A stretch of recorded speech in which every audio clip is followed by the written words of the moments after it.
Two almond-shaped structures in your brain may sabotage you and keep you from actually achieving your fitness goals.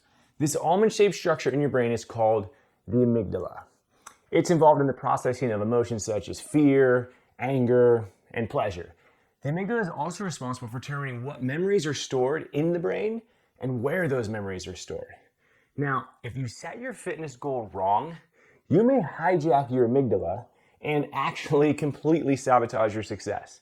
But there's good news, because I'm about to show you what you can do to actually hit your fitness goals.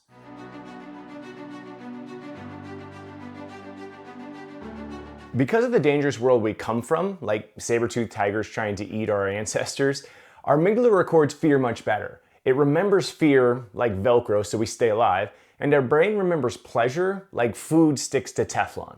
Now, remembering fear so well back then was a good thing because our ancestors survived long enough for you and I to both be here right now. However, these days the physical dangers have dwindled, but our amygdala is still on high alert. Today, our amygdala is trying to protect us from a different type of danger.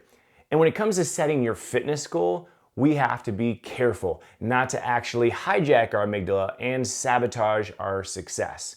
Check this out. This chart shows the relationship between stress and performance. You see, if you have little stress or neural tension, you have little activation and you have little performance. Basically, you're bored and the goal you've set or the thing you're trying to do isn't testing you enough. And on the other end of the spectrum, with too much stress, you drive your brain into survival mode. Basically, your amygdala takes over, you go into fight or flight, and your performance decreases, learning decreases. We don't go into fight or flight because of being eaten by saber-toothed tigers these days, but we deal with a lot of psychological dangers like shaming, guilt, failure, social embarrassment, and so many other things. So, how does this relate to your fitness goal? Well, if the reason why you're working out, eating different, or trying to make a change to your body isn't really important, or your goal is really small, it won't be enough to activate the arousal hormones in your brain, and it doesn't create enough good stress to actually get you motivated and going. On the other hand, if your goal is so far out of reach, it can cause over-arousal, too much stress, and actually create fear, driving you into survival mode. If your goal is so far to reach, your brain may think things like, it's impossible, I've tried this before, it didn't work last time, I'm going to fail, my friends will laugh at me. And if this happens, your brain may go into survival mode and you may never even get started. And if you do start, too much stress will hijack your amygdala, your learning's inhibited, your performance is inhibited, and you'll likely quit. So you want your goal to be challenging, but not so challenging you hijack your amygdala. Now check this out, this is pretty awesome. Here's what can happen if you do set your goals and you set your goal the right way. Goal setting alters the structure of your brain so that you perceive and behave in ways that will actually cause you to achieve those goals. And challenging goals that have strong emotional resonance will alter your brain's structure more quickly and effectively than weak goals.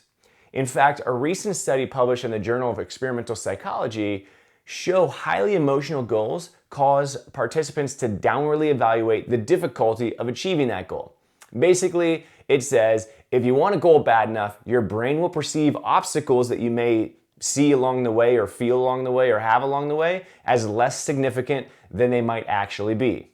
Also, a study published in the Journal of Applied Psychology found that people who committed to an ambitious goal did much better at achieving that goal than people who committed to an easier goal. In fact, in this particular study, people either committed to reducing energy consumption by 20% or by 5%.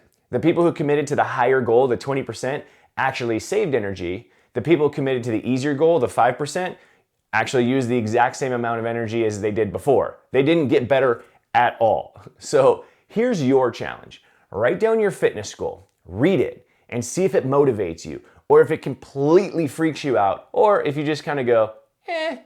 Now, move the goal around until you find that perfect middle ground between challenging and being completely fearful of it. Once you have your goal written down, attach an emotional reason why you actually want to achieve that goal. Now, once you start taking action towards your goal, see how you feel. If you're completely stressed out and your performance is suffering, you can move the goalpost a bit closer so you stay motivated. and challenging yourself. And of course, if your goalpost seems too close and your motivation is lacking, you're like, this is no big deal. Push the goal further away and dig deeper into why, the reason why you even want to achieve the goal in the first place. But I challenge you to challenge yourself. Remember, a goal too easy will not motivate you. So don't just move it closer because things get a little bit difficult. If it doesn't create enough neural tension to get you taking action, you're never going to do anything. Now, if you need help discovering your why so you actually stay motivated, check this video out.